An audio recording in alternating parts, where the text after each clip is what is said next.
Hujambo mtazamaji na karibu katika kipindi cha Tumaini Jipya. Tuendelee kukumbushana kuhusiana na masuala mbalimbali yanayohusiana na maadili yetu, hususan maadili ya Kitanzania. Kama tunavyofahamu, katika dunia yetu kumekuwa na changamoto kubwa ya mmomonyoko wa maadili. Watu wanasahau tamaduni zao, watu wanasahau asili zao na kuiga vitu ambavyo si vema katika tamaduni zao, jamii na taifa kwa ujumla. Mimi naitwa Mary binti Yuda, nipo na Semeni Lukaga, mwana saikolojia ya binadamu, anaitwa The Counselor. Si ndio? Habari yako Lukaga? Njema sana. Tokako? Safi mimi. Mambo ni mengi. Unashukuru Mungu sana. Haya, tuseme kila jambo ni jema kwa sifa na utukufu wake Mwenyezi Mungu. Mungu anatenda. Kwao ni jambo la kumshukuru sana. Amina.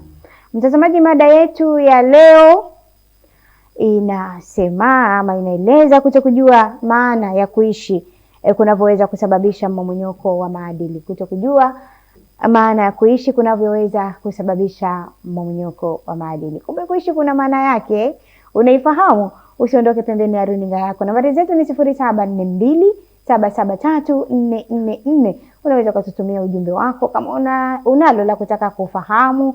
Tunaye mwana saikolojia hapa atakufahamisha ama atakujuza zaidi, nami nitafikisha ujumbe kwake ili haweze kukufafanulia kile ambacho unahitaji ufafanuzi. Na kukaribisha sana Mary binti Yuda hapa, tuwe sote mpaka tamati. Kutokujua maana ya kuishi kunavyoweza kusababisha mmomonyoko wa maadili ndio mada yetu mtazamaji kwa siku ya leo.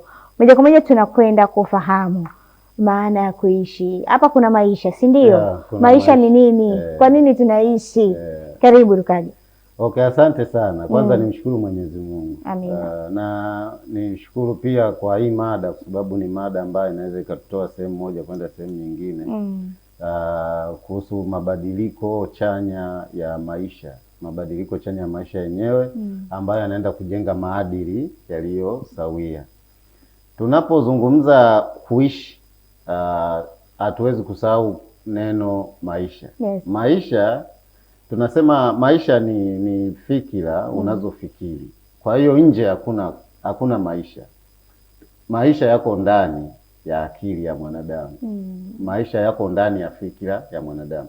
Kile unachofikiri, kile kinachokufikirisha kila muda, kila sekunde, kinachoendelea akilini mwako ndio maisha yenyewe. Kwa sababu mwisho wa siku tunakuja kuona huku nje, kile unachofikiri ndicho unachokiishi.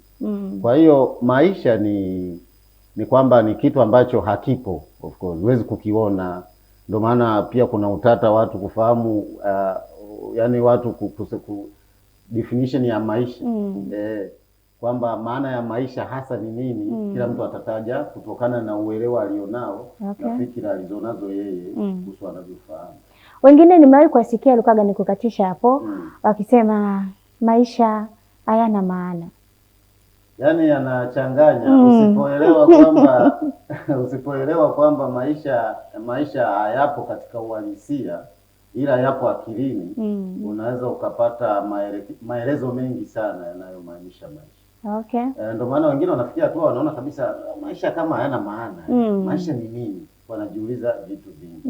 Lakini kwa kiasi kikubwa sana maisha yenyewe mtu unaishi ndani ya fikra, ndani ya uelewa, ndani ya ufahamu. Kwa sababu Mwenyezi Mungu ametupa akili. Akili kazi yake ni kutafsiri. Yes. Na akili na tafsiri kile inachokijua.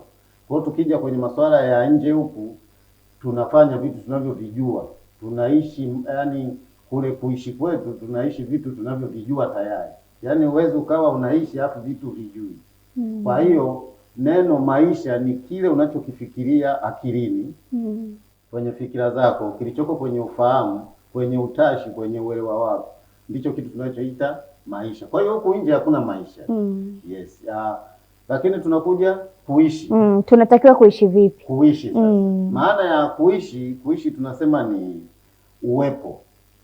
Yaani uwepo ndo maana ya kuishi, na ndo maana mtu pengine akiitwa na Mwenyezi Mungu tunasema huyo kafariki, yani kafa, hayupo.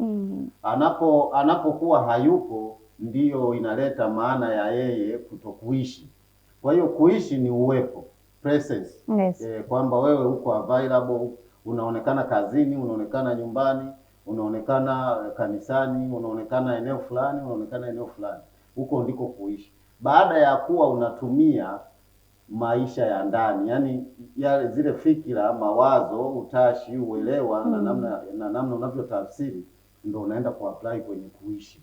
Kwa hiyo kinachoonekana ni kuishi, sio maisha. Kinachoonekana ni kule kuishi.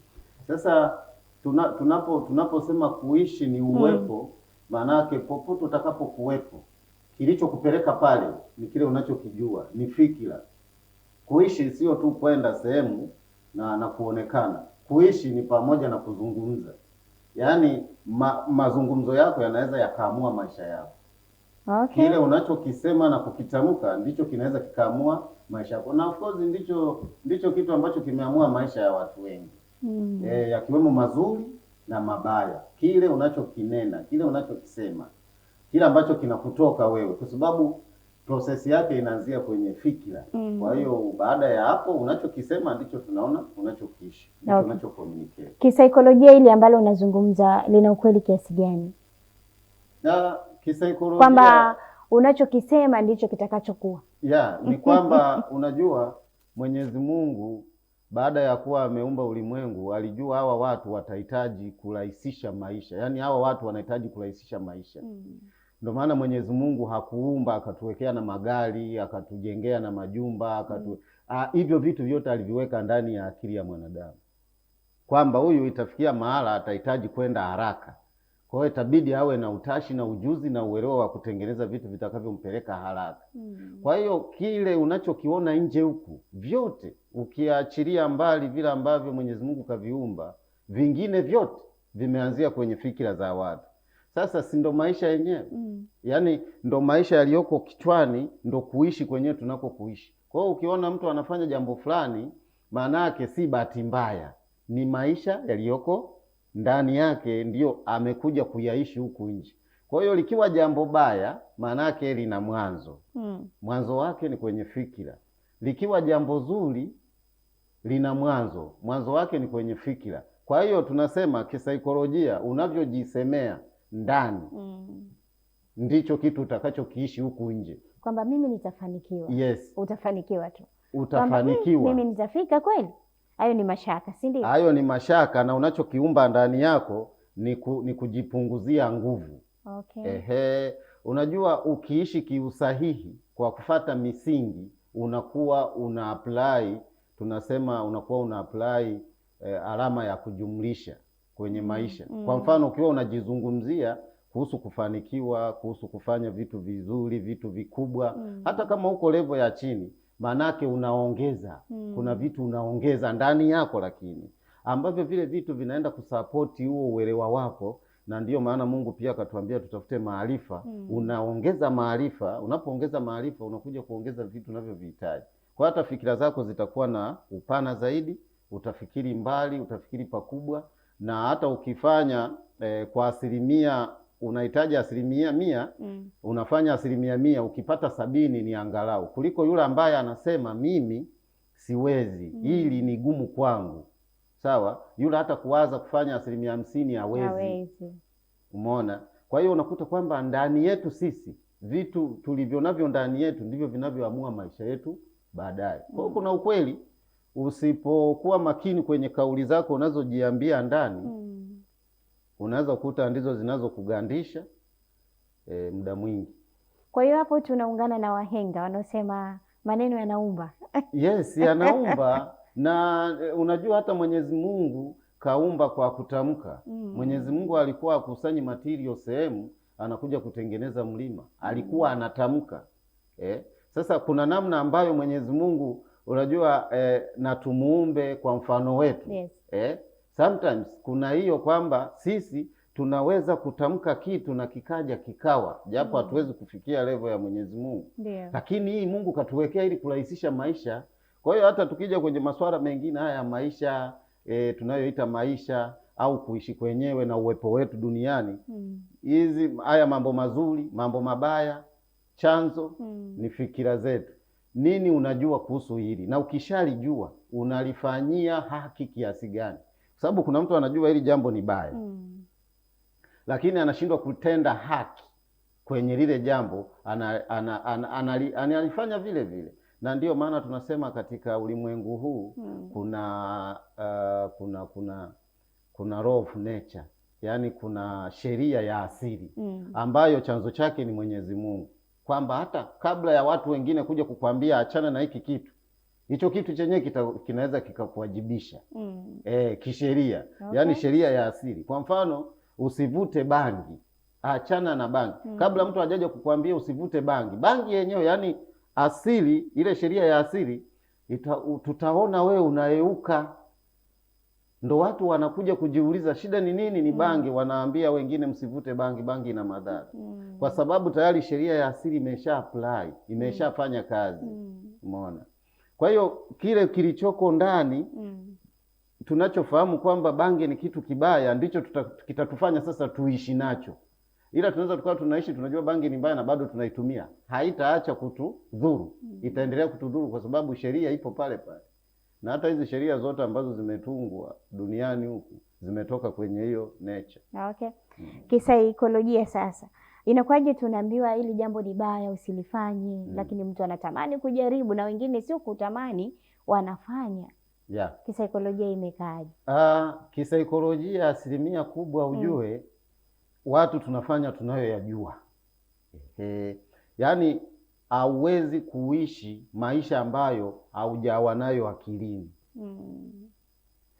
Na asilimia kubwa ya watu duniani kote tuna udhaifu wa kutafuta furaha. Yaani kutafuta, unajua kuna furaha ambazo zinatakiwa upate tu furaha iwepo ije kutokana na misingi ya maisha unayoyaishi. Lakini kuna zile furaha za kutafutwa. Furaha ya kutafutwa, mtu akishathibitisha kwamba nitaipata, aangalii, achagui. Anaweza akawa anafanya jambo lolote ambalo mwisho wake destiny yake ni furaha. Kwa hiyo tuna udhaifu huo.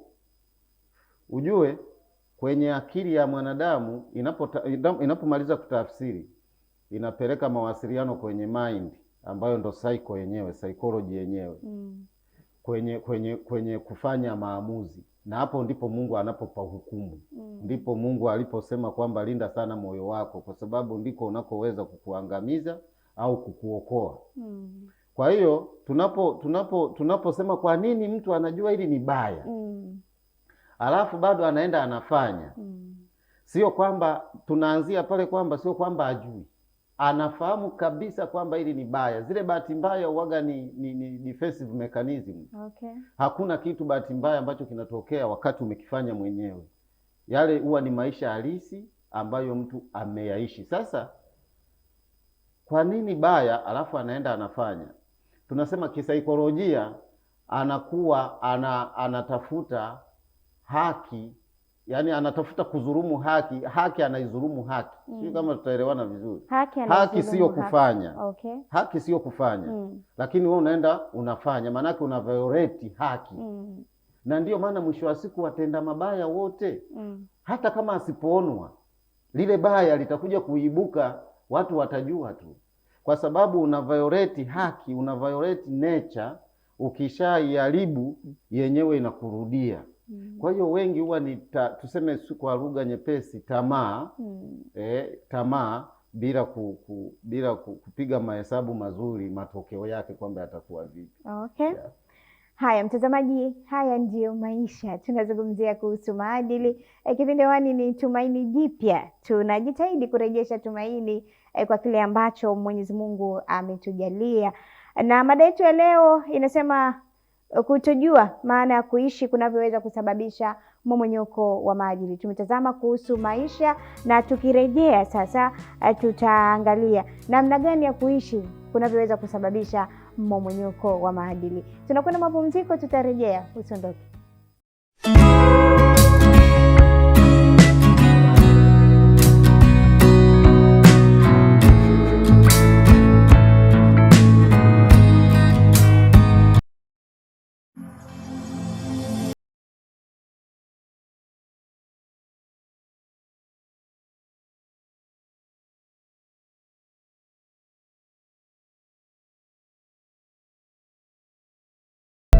Nyumba bora hujengwa na mwanamke, lakini pia mwanamke huyu ni pambo la nyumba, na panapo haribika kitu kwenye familia, mwanamke huwa wa kwanza kukulaumiwa. Tukutane hapa kujadili kwa kina. Karibu kwenye Nyota ya Mwanamke. Nyota ya Mwanamke, Jumapili saa 8:30 mchana na marudio Jumanne saa 3 kamili usiku, hapa Tumaini Television.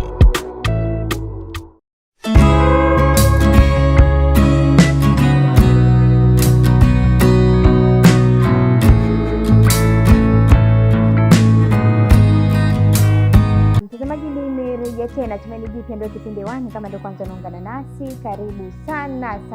Nambari zetu za ujumbe ndizo hizo ambazo zinapita chini ya runinga yako, na lolote la kutaka kufahamu basi unatutumia ujumbe wako kupitia nambari hiyo ambayo ni 0742773444. Nipo naye Semeni Lukaga, mwana saikolojia binadamu, mzazi na mlezi pia. Na mada yetu ambayo tunaiangalia leo ama tunaizungumzia siku ya leo ni kutojua maana ya kuishi kunavyoweza kusababisha mmomonyoko wa maadili. Kutojua maana ya kuishi kunavyoweza kusababisha mmomonyoko wa maadili. Kumbe kuishi kuna maana yake, si ndio? Yeah. Maisha yapo, lazima tuishi, lakini tuishije basi ili tuweze kuenenda vema katika maadili mema ambayo yanampendeza Mwenyezi Mungu, yanapendeza jamii na dunia kwa ujumla.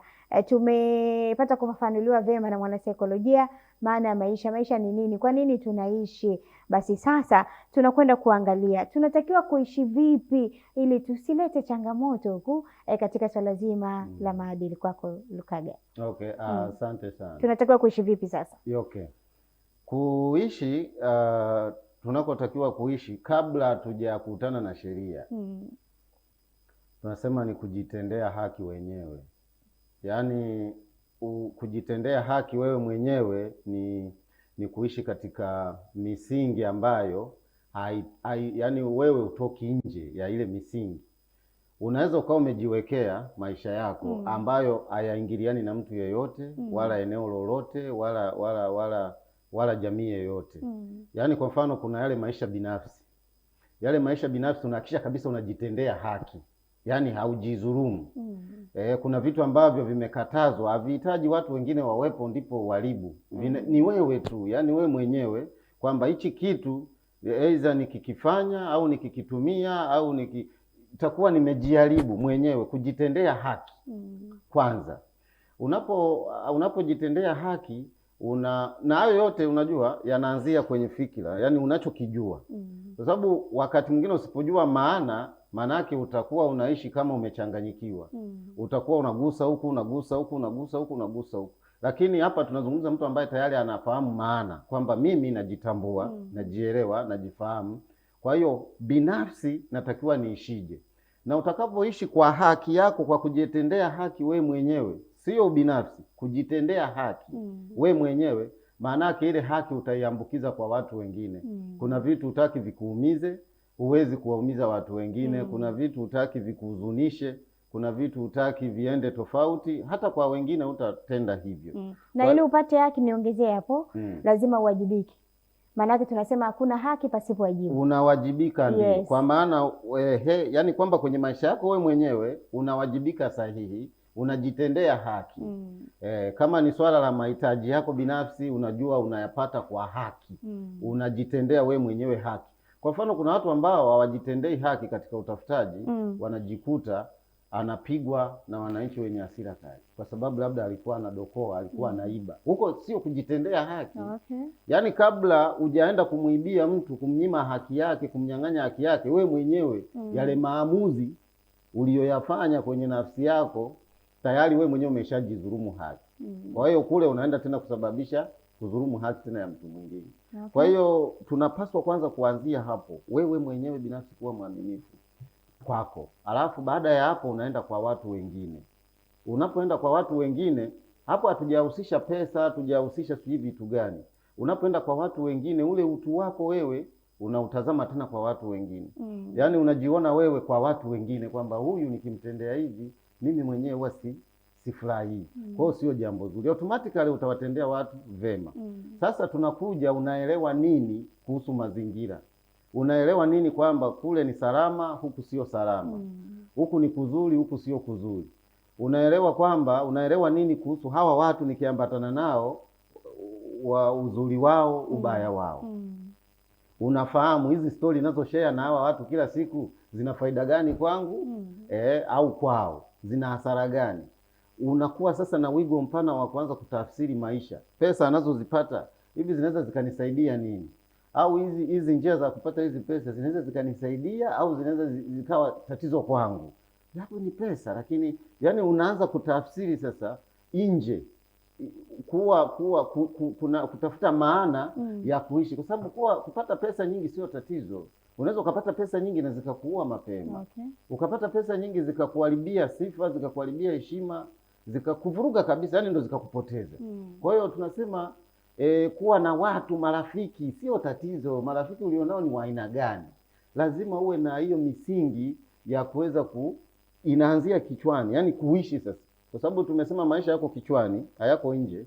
Unavyoishi sasa, kule kuishi ndio maana halisi ya kile kilichoko ndani yako na kitoa huku nje. Kwa hiyo unapokuwa unakwenda katika huo mwenendo utaiangalia sheria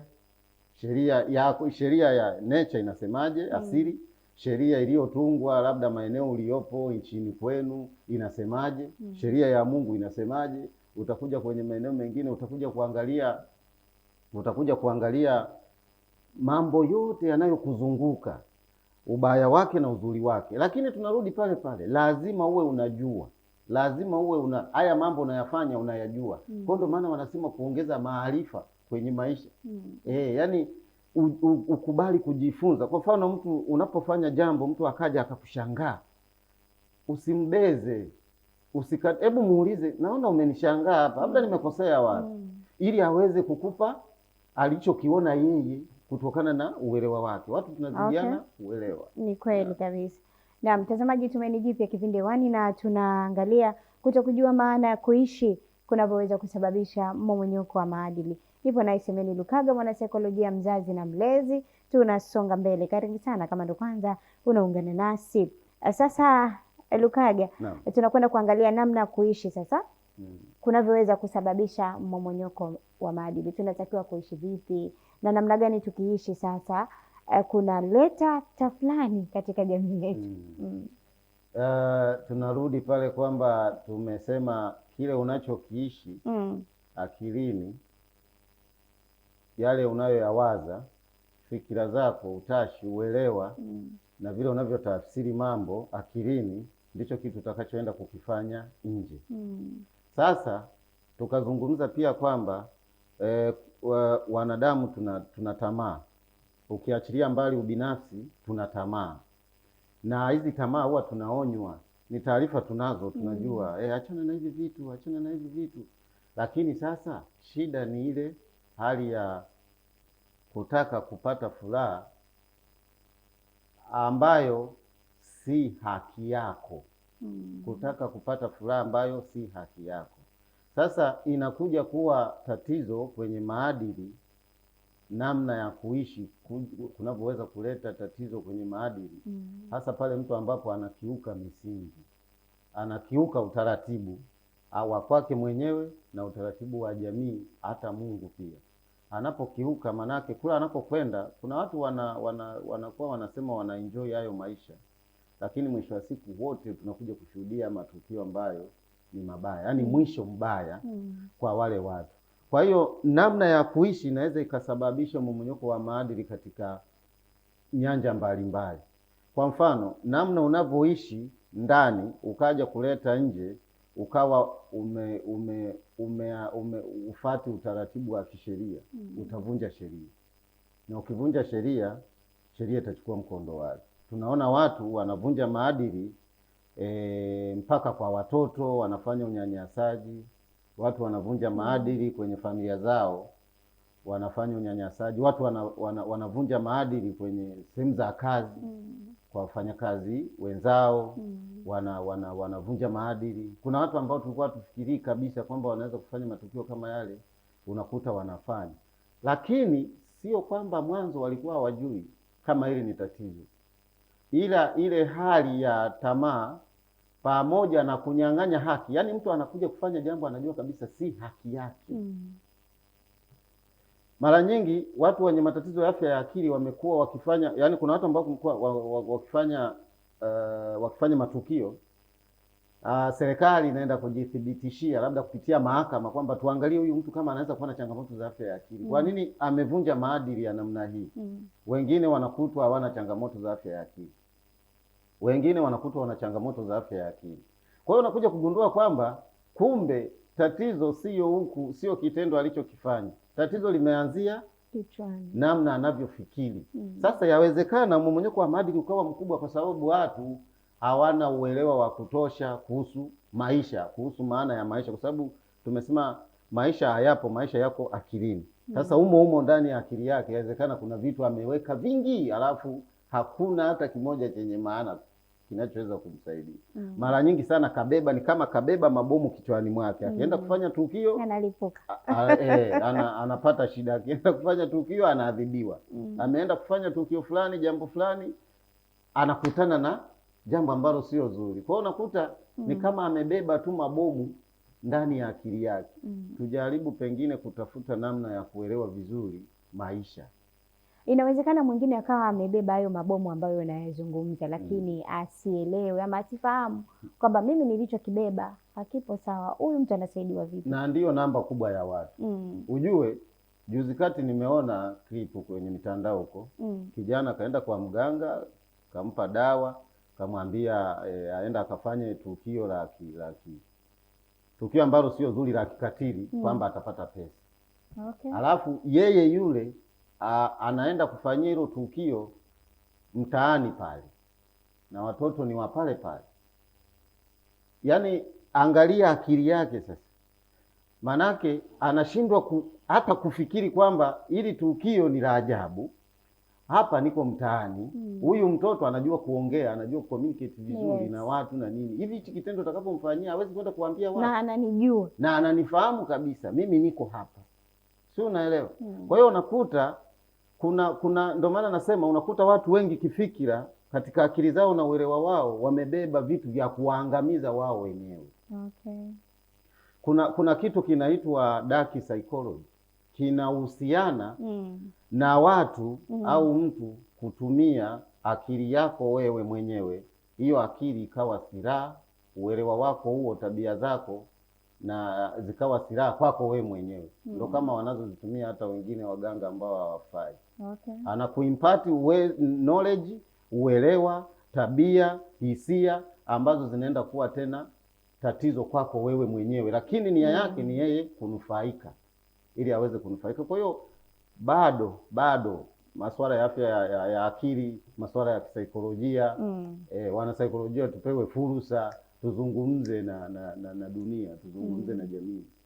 Masuala ya afya ya akili na changamoto za afya ya akili, saikolojia ni nyingi sana. Na ndio maana tunakutana na matukio tofauti.